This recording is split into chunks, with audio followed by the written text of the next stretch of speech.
Hi, welcome back to English 111. We are almost to the end now. Two things to do.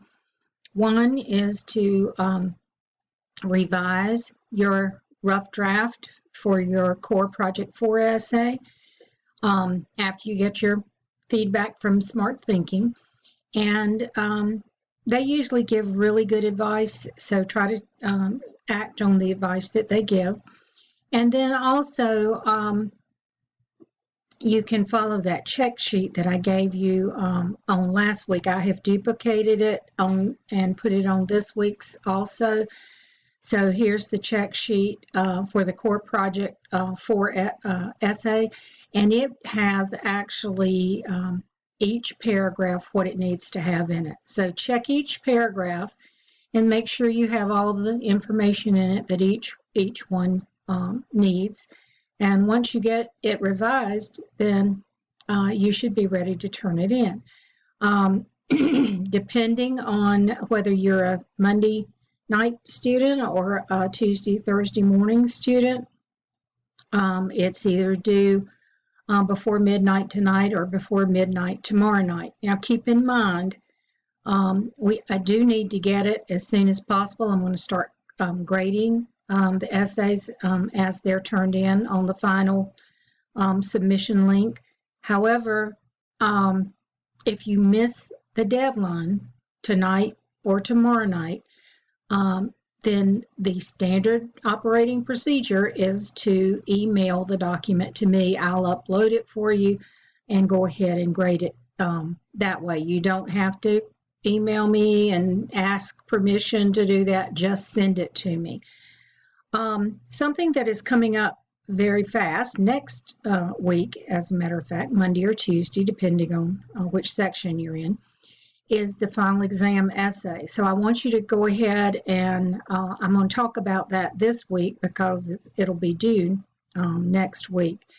And we'll have our normal session tonight and next Monday night, and also this Thursday at 8:30 and at 10 o'clock. And then if you have any questions that you need to ask me about the final exam, I'll be glad to help with that. But the first important thing is getting that core project 4 essay turned in and making it as good as you possibly can. You've had several weeks to work on it now, and it should be ready.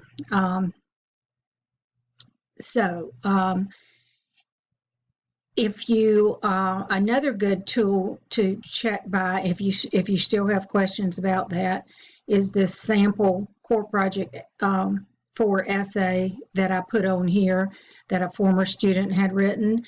And I duplicated it and put it on this week's tab again so you could have it right there convenient to look at it again. So get that done first, and then, so don't start sweating the final until you get that done. After you get that done, then we'll talk about what the final is. There are 3 readings in the in our textbook in Rereading America.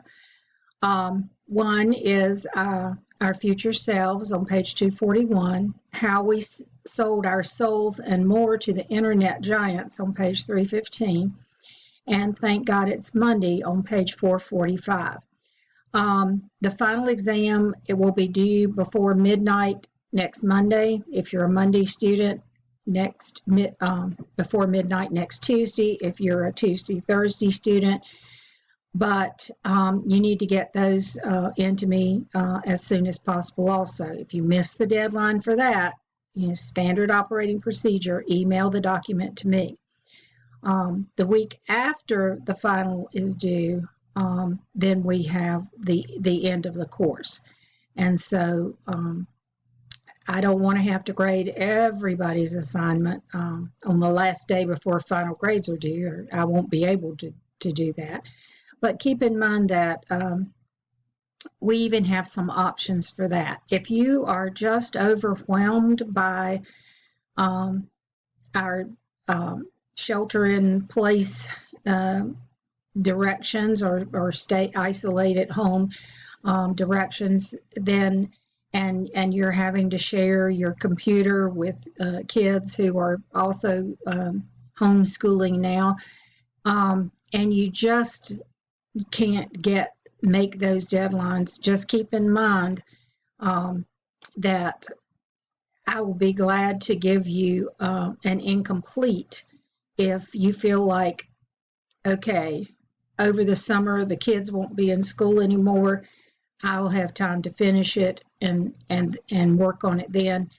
I can give you an incomplete. And we can even mark it that it's a repercussion of the virus that is causing all this, because I know some of you do have kids at home and you're sharing computers, and that can make it challenging. So remember that as an option, and if you want to take an incomplete, let me know, communicate with me and let me know, and I can, when I do final grades, so I can't do it right away, then I can help you. If you're too far behind, you're probably not listening to this or viewing this video anyway. But if somebody who is way far behind and just feel like that you just need to start the course over again, we can do, I can withdraw you.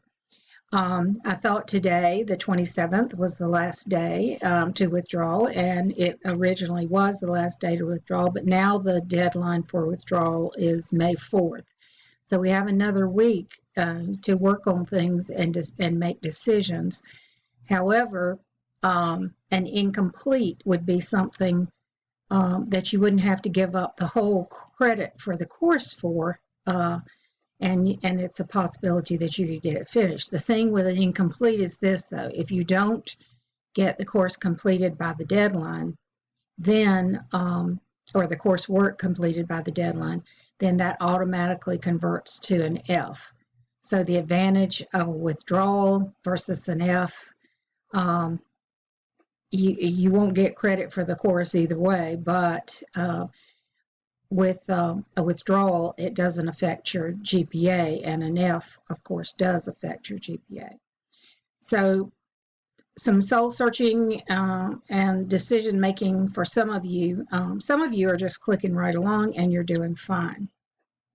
Okay, so those are things, and the information about this withdrawal, incomplete, all that stuff, it's been sent out to you in your emails too. So check your Gmail account, your Nash Gmail account, for more information about that. But contact me too, and I can, if you need me to help you make a decision, I can help you make the decision about what to do about the final grade in the course.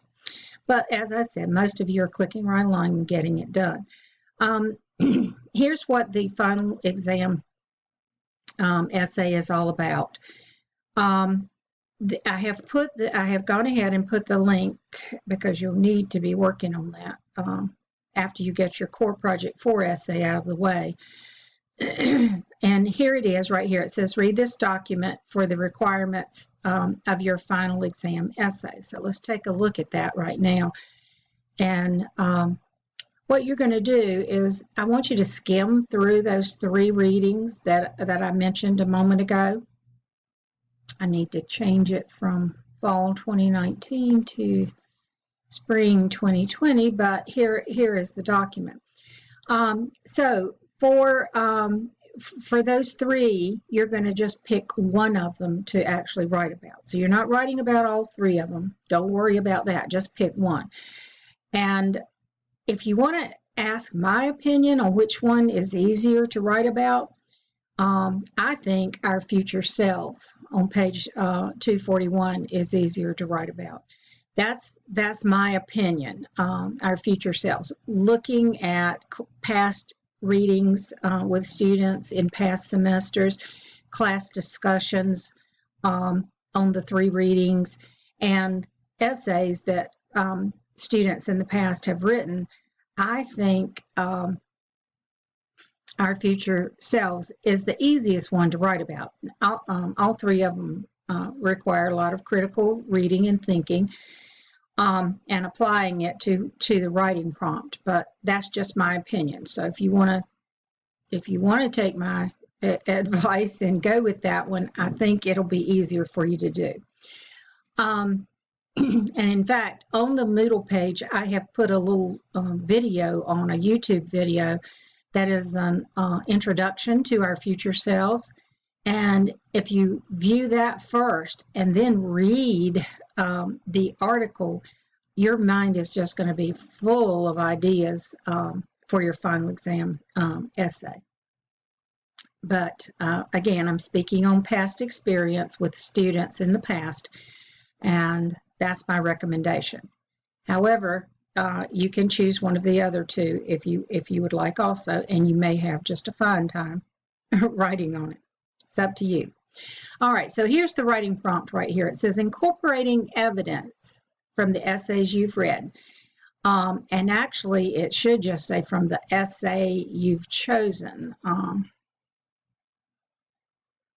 Let me fix that. This is a standard document that all the teachers use, but we're under a little different circumstances now than we were in the fall. So I'm going to do it this way.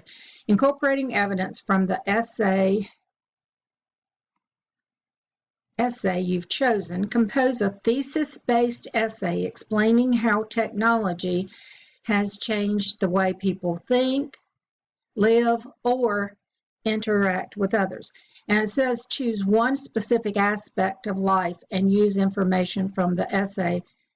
I'm going to change that to essay to support your claim, because it does kind of sound like you need to pull in information from all three, and you don't. You just need to do one. All right, so what this means, let's break it down.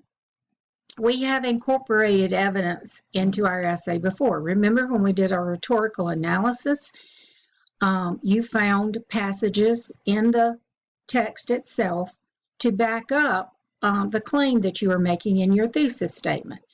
In other words, what we were looking at then were the rhetorical choices the writer had made to get her point across in the essay. What we're looking for here is information that shows us how technology has changed the way people think, or the way people live, or interact with others. So that is, when it says choose one specific aspect, that's what it means. It means think, live, or interact. Don't do all three of them. Just think, live, or interact. But you're looking for three specific ways that you can mention, because your thesis, because this is a thesis-based essay, remember, the thesis is always the last sentence in our introductory paragraph. Your thesis is going to say that technology has affected the way people think by, and you're going to give three ways, or the way people live by, and you're going to give three ways, or the way people interact with others, and you're going to give three ways. So whatever you choose, which aspect you choose, then you're going to develop your body paragraphs with what we have, as we have done in the past. One way it has affected the way people interact with others is this. Or if you're looking at think, one way technology has affected the way we think is this way. And then you're going to bring in evidence from the essay that you've chosen to write about to back that up. Okay, so here are the directions. Create an MLA formatted Google Doc. You may use Rereading America or the Little Seagull Handbook for this final exam. You may use the notes, any notes that you made when you read your essay from Rereading America, but you cannot use any other thing to help you outside of the information that I'm giving you. In other words, you can't get your brother to help you. You can't go to the to email the English studio and get somebody there to help you. This needs to be your work completely. I can't tell you what to do, although you'll see in a minute that I kind of do tell you what to do.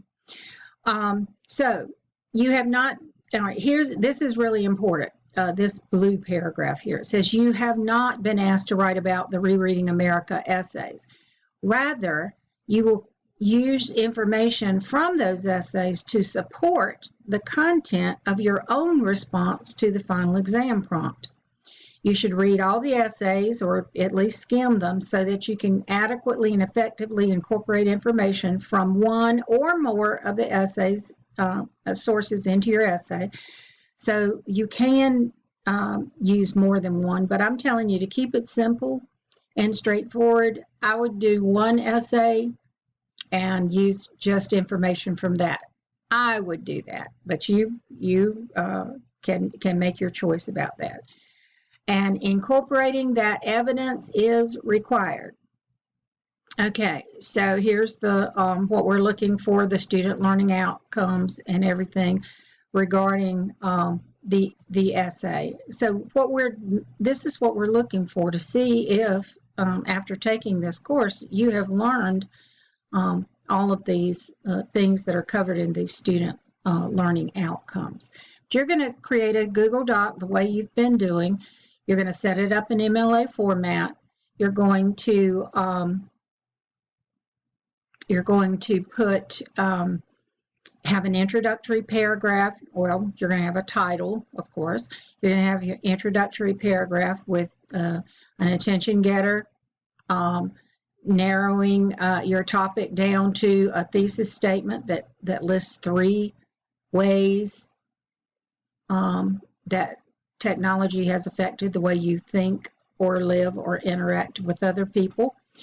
And then you're going to find information in the essay to back up what you're saying, and then you'll have a concluding paragraph. So on next week's tab, and I'm going to go ahead and give you next week's tab so you can see it too, I have given you this little outline for the final exam essay, telling you exactly, reminding you exactly what needs to go in your introduction, your body paragraphs with your topic sentences, your explanation of the idea that you're presenting. One way technology affects the way we live or think or interact with others is, and then you're going to explain it, and then you're going to bring in evidence from the essay to back up what you're saying about this, the way we live, the way we think, the way we interact with others. And then you're going to give an explanation of how this evidence fits into the point that you're making about this is a way that technology has affected us. All right, so you'll have one body paragraph for each of those ways. Now, here's the thing. You're running out of time. You're in a panic. You've got other courses to do final exams for, and everything else is coming on to you. And you only can think of 2 ways that technology affects the way we think or the way we live or the way we interact with others. And you can't do a 5-paragraph essay because you can't think of 3 ways. It's fine. Do a 4-paragraph essay where you have your introduction, a thesis statement that claims 2 ways, and then a body paragraph for each of those ways and a conclusion, and that will be acceptable also. So you can do your standard 3 paragraphs the way we've been doing. If you can't think of 3 ways, 2 ways will work for this. The other thing that you need to be sure about is your in-text citations. Remember, ICE everything that you do, so you need a signal phrase or some kind of introduction according to the author's name. And then use these X's to illustrate the text that you would be typing in. And then remember, our in-text citation, when we're using information from an essay in our Rereading America, we use the parenthetical citation at the end and put the page number that came from. Now, in your introduction, you're going to tell us which essay you're writing about, who the author is, and all of that. That'll go into your introduction. Your reader now knows what you're talking about, so the only thing is remind your reader about the author's name, and then give us the information from the text, and then give us the page numbers in parentheses at the end. Your works cited entry is only going to be one, or if you use more than one essay to write that from the book to write the essay that you're doing for the final exam, that's fine. You can have 2 entries or 3 entries on your works cited page. I'm suggesting that you just do 1 and be done with it.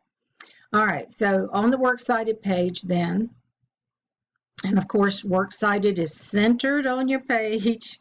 It's not like this over at the left with a colon after it. It's still just works cited, and then underneath that, you're going to start with your author's last name, comma, author's first name, period. The title of your essay in quotation marks, period, inside the quotation mark, and then your textbook name, comma, the date of publication, comma, and the or the information about publication, comma, and then the page numbers. If you want to know all that stuff about the textbook and how to do that, look back at your rhetorical analysis essay and see the information, because just the same textbook, the same publication, publishing information, and everything, you can just go back and look at the rhetorical analysis works cited entry and use it here. So, and I'm giving you a lot of help here by giving you the outline, but I can't do everything for you. You got to be smart enough to do that. Or go to your little Siegel handbook and look up how to cite a textbook, an essay from an anthology of essays like our Rereading America text, but or you just go back and look at your rhetorical analysis that you've already written and see what you did there. All right. Normally, this would be done in class. Since we're not in class, we'll be doing it just as a regular essay, and you're going to submit it on next week's tab right here under final exam essay right there. And so it'll be due on Monday night before midnight if you're a Monday night student. It'll be due on Tuesday night before midnight if you're a Tuesday, Thursday student. So, and look at me, I've got Tuesday, May the 4th, and it's really Monday, May the 4th, and the Tuesday, Thursday deadline is Tuesday, May the 5th. I'll fix that on the Moodle page. I'm going to tell you what, it's a little bit different now, and I struggle a little bit with it myself sometimes. We do have one more week after that, but I'm going to need all that week to grade these Core Project 4 essays and these final exam essays and get your final grades done. So that last week of class, I think May the 12th might be, that Tuesday might be our last day of the semester. And final grades are due like Wednesday of that week. So I'm going to be stressed trying to get everything graded and get the final grades in. But gosh, we've got the light at the end of the tunnel now. We're almost finished. So just keep working hard like you've been doing. Do the best job you can. Call on me if you need me to help you with anything, and I'll be glad to do that. And if you need to get an incomplete for this, then, but you're pretty sure that you can get the work done before the deadline that I give you is up, then we'll go with an incomplete for the course. We can do that. All right. Holler at me if you need me. And again, we'll have the meeting tonight. We'll have a meeting on Thursday morning, 2 sessions on Thursday morning. If you want to see me face to face, or just ask me. to sign on. I might not be dressed up pretty when you get me, but I'll be glad to meet with you virtually too. So take care, and I'll talk to you soon.